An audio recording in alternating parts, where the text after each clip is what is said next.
FBR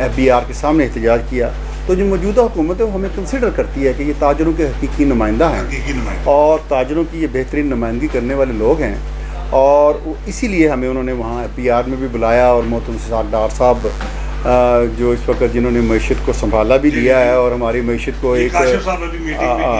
ہماری معیشت کو ایک رخ بھی دیا انہوں نے، تو وہ ان کے ساتھ ہماری ایک میٹنگ ہوئی، جس میں نئی میر صاحب تھے، ہمارے باقی قائدین بھی موجود تھے۔ اس میں پوائنٹ آف سیل بہت بڑا مسئلہ تھا فرنیچر کے تاجروں کے لیے، کہ ان کی دکانیں بہت بڑی رقبے کے اعتبار سے ہوتی ہیں، ہاں جی، وہ رقبے کے اعتبار سے جو بڑی دکانیں ہیں ان کو بہت مسائل تھے، تو وہ انہوں نے ہماری بات کو کنسیڈر کیا، اور وہ جو آپ بتا رہے ہیں ایلسیز کے ایشوز تھے وہ ہمیں کنسیڈر کیا۔ ہمارے بہت سارے مطالبات جو جائز تھے وہ موجودہ حکومت نے ان کو ہمارے ایڈریس کرنے پر سنا بھی اور ان کے حل بھی نکالے۔ جی وزیر اعظم پاکستان، بالکل۔ اچھا سر، چیمبر آف کامرس کے انتخابات ہوں گے؟ جی ہاں، چیمبر آف کامرس کے انتخابات تو اناؤنس ہو چکے ہیں، اور PVG گروپ ایک علی احسان صاحب کی قیادت میں ظہور پذیر ہوا ہے، جو اپنی ایکٹیویٹی کر رہا ہے۔ آپ دیکھ رہے ہیں کہ وہ پوری مارکیٹیں کون سے گروپ کے ساتھ؟ ہم پہلے تو ان کے ساتھ ہی تھے، جو مین گروپ چل رہا تھا، تو اس میں پہلے پروگریسو تھا، پروگریسو چلتے رہے، پروگریسو پھر آ کے فاؤنڈر کے ساتھ اور باقیوں کے ساتھ مل گئے، پھر ہم ان کے ساتھ چلتے رہے ہیں۔ لیکن اب PVG کیونکہ ایک فوٹنگ رکھتا ہے، اور ہم سمجھتے ہیں کہ وہ دادا پوتا کی سیاست جو چل رہی ہے چیمبر کے اندر وہ ختم ہونی چاہیے۔ یہ ایک تاجروں کا پلیٹ فارم ہے، نہ کسی کی ذاتی ملکیت ہے۔ اس کو ذاتی ملکیت سمجھنا اور یہ ایک تاجروں کے بڑے مقاصد کو سمجھنے سبوتاژ کرنے کے مترادف ہے، ان کی جو جائز ضروریات ہیں، جو جائز مطالبات ہیں، ان کو برباد کرنے کے مترادف ہے۔ تو لہٰذا PVG نے جو لائے عمل دیا ہے، جو PVG جو بات کر رہی ہے، وہ بالکل عام آدمی کی سمجھ میں آنے والی بات ہے، اور ہم سمجھتے ہیں کہ ان کو آگے آنا چاہیے، اور ان کا جو ایجنڈا ہے ان کے ساتھ ہم کھڑے ہیں۔ موجودہ سیاسی نظام میں چیمبر آف کامرس کے کردار کو کس نظر سے دیکھتے ہیں بطور سینئر تاجر رہنما؟ دیکھیں، chamber of commerce basically bureaucratic style میں کام کرتی رہی ہے ابھی تک، اور چیمبر آف کامرس نے عام تاجر کے جو مسائل ہیں ان کو کبھی ایڈریس ہی نہیں کیا، زیادہ پیچھے نہیں جاتا، عام جو ہے اس کو ایڈریس ہی نہیں کیا، اور جو تاجر ہے اس کی بات کرنے کی بجائے انہوں نے اپنے ایک مخصوص طبقے کی ہمیشہ بات کی ہے، ان کی ہی وہ بات لے کے چلتے رہے ہیں۔ عام تاجر کی بات تو نئی میر نے کی ہے، عام تاجر کی بات تو نئی میر نے کی ہے، جو ابھی لاسٹ ٹائم ہماری FBR سے ملاقات ہوئی ہے، بیسیکلی تو یہ چیمبر آف کامرس کے پلیٹ فارم سے ہونی چاہیے تھی، لیکن کیونکہ تاجر نمائندہ تنظیم نئی میر گروپ ہے، اور نئی میر صاحب اس بات کو سمجھتے ہیں کہ وہ کیا مسائل ہیں ان کے، اور کیا ان کے گراس روٹ لیول پہ کیا مسائل ہیں، تو ان کو انہوں نے ایڈریس کیا، اور حکومت اس بات کو کنسیڈر کرتی ہے کہ یہ بات کرنے والے لوگ ہیں، اور یہ بات جو اصل مسائل ہیں ان کے پاس۔ اچھا سر، IMF کے ساتھ معاہدہ ہو چکا ہے، تو آیا کیا آپ سمجھتے ہیں کہ آنے والے دنوں میں پیٹرول، بجلی، گیس کی قیمتوں میں کمی نمایاں واقع ہوگی؟ اصل میں ہمارا جو ملک ہے وہ الحمدللہ بنیادی طور پر 2016، 17، 18 میں جس تیزی سے اپنی منازل طے کر رہا تھا اور جس ترقی کی طرف گامزن تھا، اس کو برباد کر دیا گیا۔ اس کو ایک تجربے کے ذریعے سے اس کے تمام جو اس کو کاری ضرب لگا دی گئی۔ اب یہ جو 3-4 سال 5 سال گزرے ہیں، 3 سال 3.5 4 سال 5 سالہ دور ہے، اس پہ جو ابھی برودی سنگیں بچھائی گئی ہیں، جو پورے ملک کے ساتھ کھلواڑ کیا گیا ہے، اس کے اثرات تو بعد میں یہ سامنے آئیں گے نا جی۔ وہ یہ تو نہیں ہے کہ وہ جو چیزیں ان دنوں بیجی گئی تھی وہ اسی وقت اس کا رزلٹ آئے گا، وہ جو بیجی ہوئی ہیں وہ اب آگے ہمارے آ رہی ہیں، وہ مسائل جو پیدا کیے گئے تھے، وہ چیزیں جو اگائی گئی تھیں وہ اگ گئی ہیں۔ اب جو موجودہ لوگ ہیں، ان لوگوں نے ان چیزوں کو کوشش کی ہے کہ کم سے کم کیا جائے۔ IMF کا معاہدہ بھی جو ناممکن نظر آ رہا تھا، جس کے لیے بہت سارے مسائل پیدا کر دیے گئے تھے، اور جو حکومت گزری ہے جس نے یہ سارے مسائل پیدا کیے تھے، سابقہ حکومت نے، وہ پوری کوشش کرتی ہے کہ IMF کا معاہدہ نہ ہو اور یہ ساری چیزیں ختم ہو جائیں، لیکن اللہ پاک کی رحمت سے ہمارا ملک رہے گا، اللہ پاک کی رحمت سے یہ ملک ترقی کرے گا، اللہ پاک کی رحمت سے ہمارے پاس اس پورے ملک میں جو وسائل ہیں، اور جو اللہ پاک نے ہمارے لوگوں کو ٹیلنٹ دیا ہے، جو ہمارے ملک کے نوجوان ہیں، ہمارے جو مزدور طبقہ ہے، جو تاجر برادری ہے، اور یہ تمام لوگ جس انداز سے اس ملک کے ساتھ مخلص ہیں، اور جس انداز سے ہمارے لوگ ہمارے ملک کے لیے سمجھتے ہیں کہ توقع دو کر رہے ہیں، انشاءاللہ یہ ترقی کی منزلیں طے کرتا چلا جائے گا۔ اور IMF کا معاہدہ خوش آئند ہے، وہ جو انسرٹینٹی تھی، جو غیر یقینی صورتحال تھی، اس سے ہم نکلے ہیں باہر، اور آگے چل کے جو ڈالر اور یہ جو گیم ہو رہی ہے ساری، اس میں کنٹرول کرنے میں آسانی پیدا ہوگی اور ہم اپنے مقاصد حاصل کر سکیں گے۔ اچھا سر، موجودہ دور میں اور آنے والے دور میں معیشت کو کیسے فروغ دیا جا سکتا ہے؟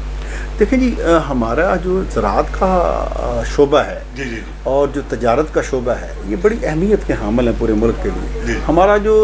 کسان ہے اس کے پاس لاکھوں ایکڑ کروڑوں ایکڑ رقبہ ایسا ہے جو بنجر پڑا ہوا ہے اور اس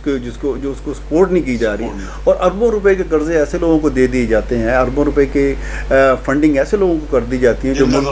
جن کا کوئی عام جو اپنی ایک جگیر بنانا چاہتے ہیں۔ ہمارا خیال ہے جس طرح وزیر اعظم پاکستان نے تاجروں کو کسانوں کو مخاطب کیا ہے اور ان کے لیے ایک اسکیم شروع کی ہے اور ان کے لیے ایک بڑا پروگرام دیا ہے، اور نوجوانوں کے لیے ایک اسکیم شروع کی ہے، ان کے لیے ایک بڑا پروگرام دیا ہے، ان کو لیپ ٹاپ دے رہے ہیں، ان کو قرضے دے رہے ہیں۔ بیسیکلی تو ہماری روٹس یہ ہیں، ان روٹس کے اوپر جب کام ہوگا تو ملک ترقی بھی کرے گا، اور ہماری زراعت جو ہے وہ سب سے بڑی ہماری ایک ایسٹ ہے، اور یہ زراعت میں بہت سارا اسکوپ ہے۔ پوری دنیا اس وقت غذائی قلت کا شکار ہے، پوری دنیا میں اس وقت جو طاقت ہے وہ ڈالر کی نہیں ہے، وہ غذا کی طاقت ہے۔ جس کے پاس غذائی ضروریات پوری کرنے کی صلاحیت موجود ہے وہ دنیا میں ایک افق، اس دنیا کے افق پر ایک روشن ستارے کی طرح نمودار ہوگا انشاءاللہ۔ اچھا سر، نیوز 24 کے حوالے سے آپ کیا پیغام دینا چاہتے ہیں تاجروں کی روشن مستقبل اور فلاح و بہبود؟ ماشاءاللہ جی، نیوز 24 اور ہمارے یہ ساتھی جو بیٹھے ہوئے ہیں، جو کیمرہ مین صاحب ہیں اور باقی جو ٹیم ہے، ہمارے تاجروں کے پروگراموں کو کور کرتی ہے، اور الحمدللہ ان کی ٹیم پوری طرح ہمہ گوش رہتی ہے۔ ہم دیکھتے ہیں کہ ہر جگہ پہنچتے ہیں یہ لوگ، اور اب تاجروں کی آواز کو، عام آدمی کی آواز کو پبلک کرتے ہیں، ہماری تاجروں کی آواز کو، عام آواز کو اعلیٰ حکام تک پہنچاتے ہیں، اور ہماری جو مسائل ہیں ان کو اجاگر کرتے ہیں، ہماری جو ضرورتیں ہیں ان کا خیال کرتے ہیں۔ بس یہ چیزیں الحمدللہ۔ بہت شکریہ 24 نیوز جی ناظرین، یہ تھے ذوالفقار علی بھٹی صاحب، جو کہ سینئر تاجر رہنما کے طور پر بطور صدر خدمات سر انجام دے رہے ہیں، اور ان کا کہنا ہے کہ آنے والے دنوں میں